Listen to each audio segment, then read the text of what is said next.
आजभोलि नि मेरो छोरोको डिमान्ड बढेर हैरान्छ, कहिले के बनाइदे भन्छ, कहिले के बनाइदे भन्छन् है। आज चाहिँ उसलाई लड्डु खान मन लाग्यो अरे, लड्डु बनाइदिनु कि लड्डु बनाइदिनु भनेर हैरानै बनायो। अनि दोकानमा गएर हस्बेन्डलाई के अरे बेसन लिन पठाएँ। बेसन पनि सकिरहेको थियो, अनि बेसन ल्याइदिनु भयो। अनि मैले बेसनलाई फिटेर रेडी बनाएँ। अनि त्यहाँबाट यहाँ अब बाबुले खाने भनेपछि घिउमै बनाउँ न त भनेर मैले घिउमै बनाउने सोचेर 2 चम्चा जति मजाले ठुलो चम्चाको घिउ लगाएँ। अनि त्यहाँबाट अब यो पाको कि तातेन भनेर यता हेर्नलाई त थोरै झारेँ मैले। अनि यो त रेडी भइसकेको रहेछ। अनि त्यस पछाडि मैले यसरी झारेर मसिनो मसिनो पारेर यसलाई रातो पारेर मैले निकालेँ। त भएपछि झिकेर अब बनाएँ। अनि यस अरू रको ब्याटरहरूलाई पनि सबै त्यहीँनिर लगाएर मैले त्यसरी नै बनाएर निकालेँ।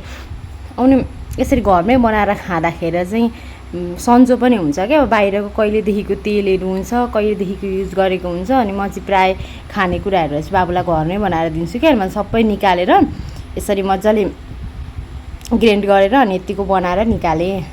अनि यता मैले यो पाक पकाउन राखेको थिएँ। पाक भन्नु चाहिँ के हो, चिनीलाई उमालेर रेडी भइसकेको थियो। त्यसमा पनि मैले यो अघि बनाएर रेडी पारेको थिएँ नि, त्यसलाई पनि त्यहीँनिर लगाएर पकाएँ एकछिन। अनि मजाले यसरी मजाले पाकेपछि चाहिँ यसले त्यसलाई मजाले एब्जर्ब गर्छ। अनि त्यस पछाडि मजाको लसक परेको हुन्छ क्या, खाँदाखेरि पनि मिठो हुन्छ। म चाहिँ पहिला पनि 1 खेप बनाएर 1-2 खेप बनाएर ट्राई गरिसकेको छु लड्डु चाहिँ। बाबुले खाने भन्दा चाहिँ म चाहिँ प्रायः घरमै बनाइदिन्छु। अनि यसरी मजाले यतिको भइसके पछाडि चाहिँ ग्यासलाई बन्द गरिदिएर नि मजाले चलाएर यसलाई निकाल्नुपर्छ। अनि यसलाई निकालिसके पछाडि चाहिँ थालमा भिजाउँछु क्या। हेर्दा कस्तो मजाको भइरहेछ है, हेर्दैखेर टुलिक्क परे भएर।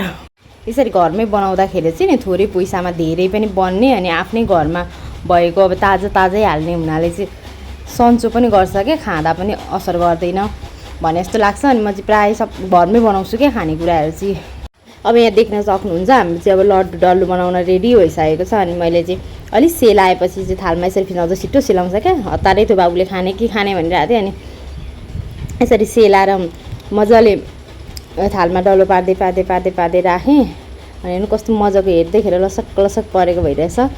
कलर चाहिँ अब मेरो फोनको क्वालिटीले गर्दा अलिक डाउन नै देखिएको छ, तर पनि कलरतिर नजानु होला। खाँदा चाहिँ एकदमै मिठो भएको थियो।